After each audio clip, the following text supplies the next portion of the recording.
नाज़रीन आदाब।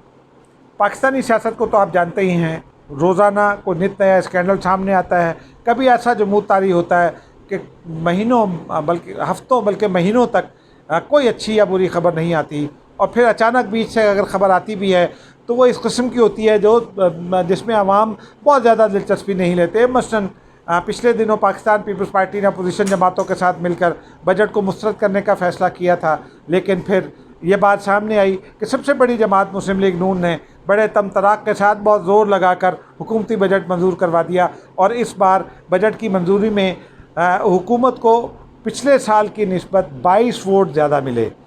नाज़रीन, ये सियासत में ये उतार चढ़ाव आता रहता है, लेकिन बाज़ उतार चढ़ाव ऐसे होते हैं जो संजीदा हालात की जानिब इशारा करते दिखाई देते हैं, और वो संजीदा हालात अब हुकूमत को दरपेश आने वाले हैं। नाज़रीन, मैं हूँ एजाज़ अहमद और आप AM न्यूज़ पर प्रोग्राम देख रहे हैं व्यूज़ ऑन न्यूज़। नाज़रीन, अभी बात हो रही थी पाकिस्तानी सियासत की, तो पाकिस्तानी सियासत में ये जो तारी जमूद था कुछ दिन पहले तक, सुप्रीम कोर्ट के एक फ़ैसले के नतीजे में ऐसा टूटा कि रुकने का नाम ही नहीं ले रहा, और रोज़ किसी न किसी नई कहानी का सामना होता है।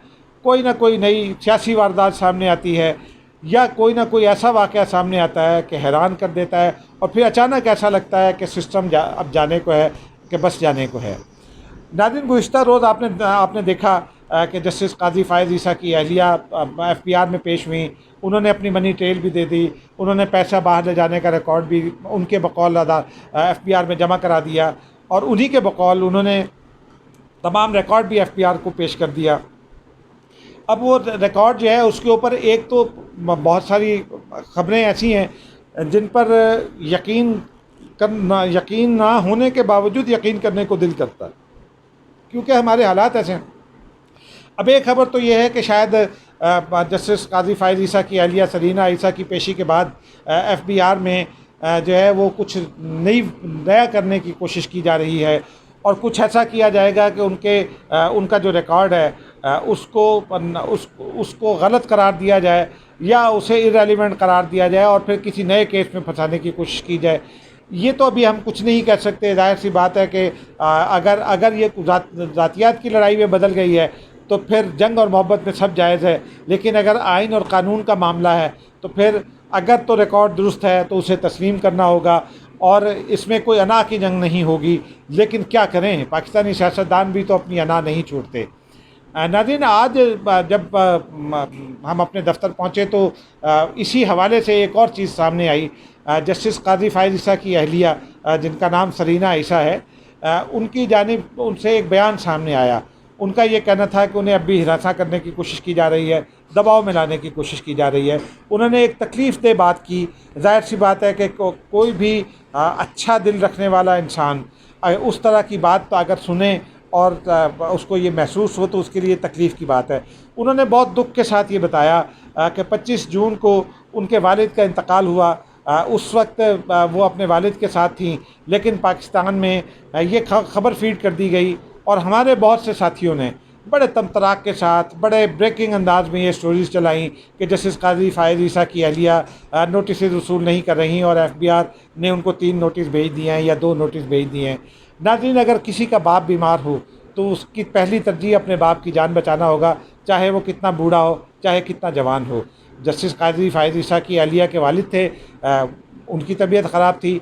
जब वो फौत हुए तो ज़ाहिर सी बात है एक अच्छी बेटी की तरह उन्हें भी अपने वालिद की आखिरी रसूमात और तदफीन तक वहीं रहना था, उन्हें कुछ शोक भी मनाना था।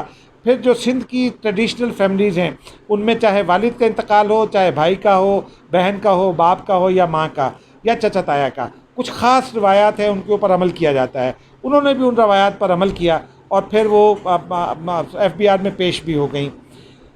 नाज़रीन, अब सवाल ये है कि क्या ऐसा होना चाहिए था। मैं ज़ाती तौर पर ये समझता हूँ कि हमारे जिन साथियों ने भी इस किस्म की हरकत की उन्होंने कोई बहुत अच्छा नहीं किया, क्योंकि मैं ये समझता हूँ कि अगर आपको किसी एक ज़रिए से ख़बर मिलती है तो आपको उसे दूसरे ज़रिए से चेक करना चाहिए। अगर कुछ लोग जस्टिस काजी फ़ायज़ ईसा की रिहाइश का फ़ोन करके ये चेक कर लेते कि नोटिस मिले या नहीं, तो वहाँ से तस्दीक हो जाती, लेकिन ये चेक करने की ज़रूरत नहीं महसूस की गई। ये समझिए कि हमारे साथियों के पार्ट पर एक बड़ा लैक है, उन्हें ये करना चाहिए था। लेकिन खैर गलती किससे नहीं होती, हो सकता है कोई दबाव भी कार फरमा हो। लेकिन अब तक की जो सूरत हाल है उसमें ये बात ज़राए तो ये कहते हैं कि हुकूमत इस मूड में है कि वो जस्टिस काजी फ़ायज़ ईसा को हर सूरत फंसा कर दम ले, लेकिन अदलिया भी इस मूड में है कि वो कोई नाजायज़ काम नहीं होने देगी अपने साथी के ख़िलाफ़।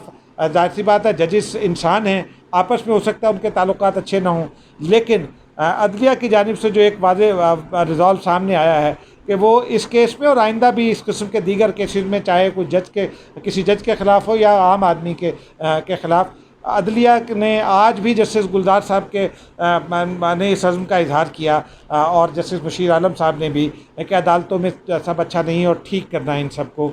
अल्लाह करे कि ये ठीक हो जाएँ। आज इन मोअज़्ज़ज़ जज साहिबान ने यह भी तस्लीम किया कि पाकिस्तान का अदालती निज़ाम दुनिया के दीगर अदालती निज़ामों के मुकाबले में काफ़ी ख़राब है, काफ़ी नाकाम है। टॉप लेवल पर अदालती क़यादत के टॉप लेवल पर इस किस्म का इतराफ़ एक बड़ी बात है और अब हम उम्मीद ये कर सकते हैं कि अदालती निज़ाम में जो खामियाँ थी उन्हें जल्द दूर कर लिया जाएगा। नाज़रीन, अब एक और दिलचस्प खबर है। ख़बर यह है कि वफाकी वज़ीर मुराद सईद साहब, जो वज़ीर-ए-आज़म इमरान ख़ान के बहुत करीब समझे जाते हैं, वो एक बार फिर ख़बरों में हैं। पेशावर से एक मासिर टीवी चैनल के ब्यूरो चीफ़ ने आज ये ख़बर दी है और सोशल मीडिया पर यह गर्दिश भी कर रही है ख़बर कि पेशावर हाई कोर्ट में मुराद सईद की डिग्री के हवाले से जो एक दरख्वास्त दायर थी, उस दरख्वास्त पर अदालती अहकामात पर पेशावर हाई कोर्ट ने एक रिपोर्ट जमा करा दी है। उस रिपोर्ट में ये बताया गया है कि मुराद सईद साहब ने जो पर्चे दिए थे उनमें से 3 में वो फेल हैं।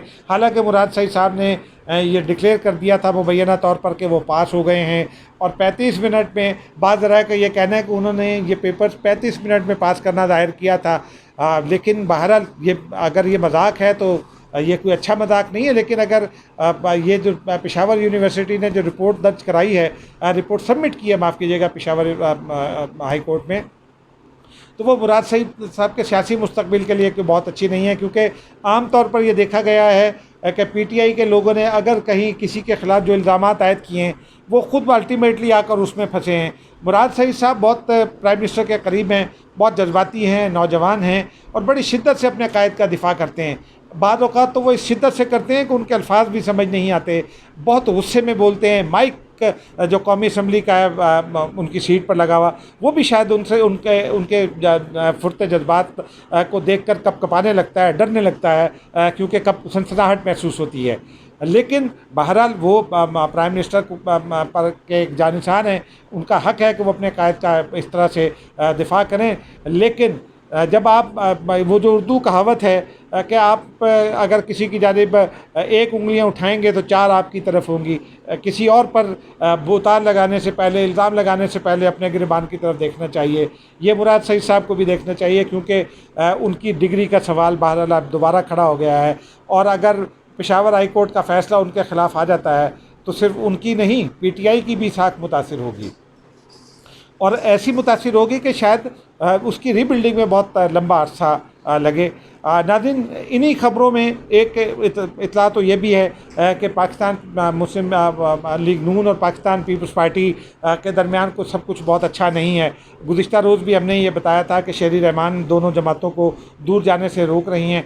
आज उस हवाले से कुछ मज़ीद हक़ाइक़ सामने आए।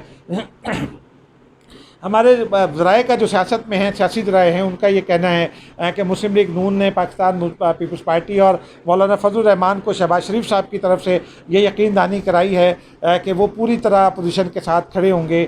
मुस्लिम लीग नून तो माफ़ी की हद तक भी हमारी इतला के मुताबिक जाने पर तैयार है, लेकिन पाकिस्तान पीपल्स पार्टी और JUI फे जो हैं मौलाना फजलुर रहमान साहब, वो बहुत मोहतात हैं। पाकिस्तान पीपल्स पार्टी के बाद रहनुमाओं से हमारी आज भी बात हुई, उनका ये कहना था कि उन्हें अभी यकीन है कि मुस्लिम लीग नून डिच कर सकती है किसी भी वक्त, क्योंकि उन्हें ये शक है, बहुत ही पुख्ता शक है। ख़ुद बिलावल भुट्टो ज़रदारी के हवाले से भी बताया जाता है कि उन्हें भी ये शक है कि शहबाज शरीफ किसी और के साथ भी राब्ते में हैं और वो ऐसा ना हो, और उन्हें लगता है कि अगर ऐसा APC बुलाई गई तो शायद शहबाज शरीफ उसको मज़ीद डिले कराने की कोशिश करें।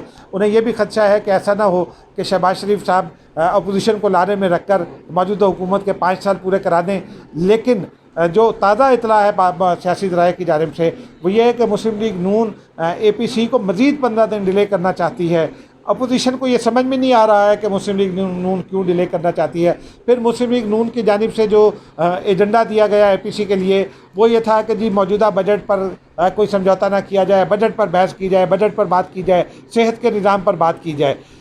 जबकि जो दीगर जमातें हैं, ख़ास तौर पर पाकिस्तान पीपल्स पार्टी जिसने 18वीं आइनी तरमीम की, उसकी वो खालिक है, वो 18वीं तरमीम की हिफाजत करना चाहती है। मौलाना फजलुर रहमान जो बलूचिस्तान के हवाले से 18वीं तरमीम के मामले में बहुत ज़्यादा दिलचस्पी भी लेते हैं और बहुत ज़्यादा जज्बाती भी हैं, उन दोनों का ये मौक़िफ़ है। और 18वीं तरमीम और NFC अवार्ड जिसके नतीजे में सूबों के वसाइल कम हो सकते हैं, उन पर ज़रूर बात की जाए APC में, और एक यकसा और सख्त मौक़िफ़ इख्तियार किया जाए।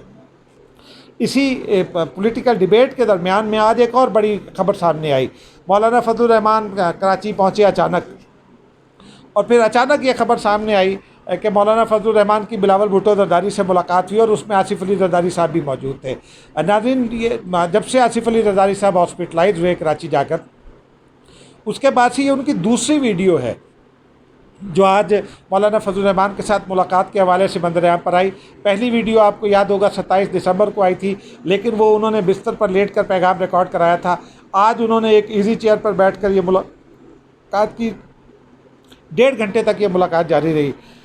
उसमें आसिफ अली जरदारी ने वो तमाम अल्फाज दोहराए जो आप मीडिया में देख चुके हैं, लेकिन आसिफ अली जरदारी का इस मुलाकात में शरीक होना इस बात की, हमारी इस खबर की तस्दीक कर रहा है कि आसिफ अली जरदारी दोबारा सियासत में सरगर्म हो रहे हैं। और आसिफ अली जरदारी का दोबारा सियासत में सरगर्म होना मुस्लिम लीग नून के लिए भी परेशानी का बायस हो सकता है, लेकिन सब ज़्यादा परेशानी का बायस वो इमरान खान के लिए हो सकता है, क्योंकि आसिफ अली जरदारी अचानक जब भी सरगर्म होते हैं तो उसके पीछे कोई ना कोई और कहानी होती है। आपको याद होगा आसिफ अली जरदारी ईंट से ईंट बजाने का वाला बयान देने के बाद लंदन चले गए थे, फिर वो अचानक वहाँ से दुबई वापस आए और फिर एक दिन पाकिस्तान आए, और उसके बाद हमने देखा कि बलूचिस्तान में हुकूमत जो है वो तहलील हो गई, अचानक घुल गई पानी में कहीं।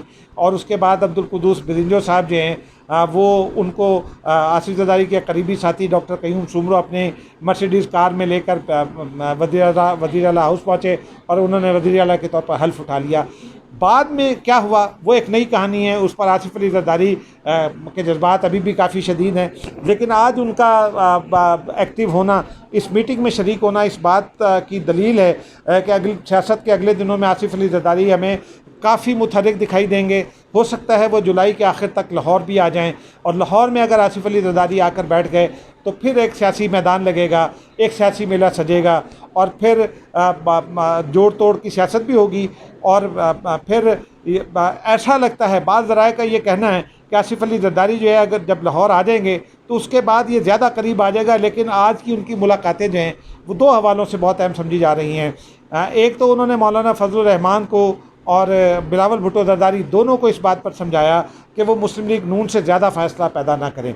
उनका ये कहना था कि मौजूदा हालात में अगर पाकिस्तान पीपल्स पार्टी और JUI, जो कि अब इस वक्त एक पेज पर आ गई हैं दोनों, माजी में इन दोनों के दरमियान भी गलत फहमियाँ थीं, लेकिन आज की मुलाकात के बाद वो दोनों मौजूदा हुकूमत के ख़िलाफ़ एक पेज पर हैं।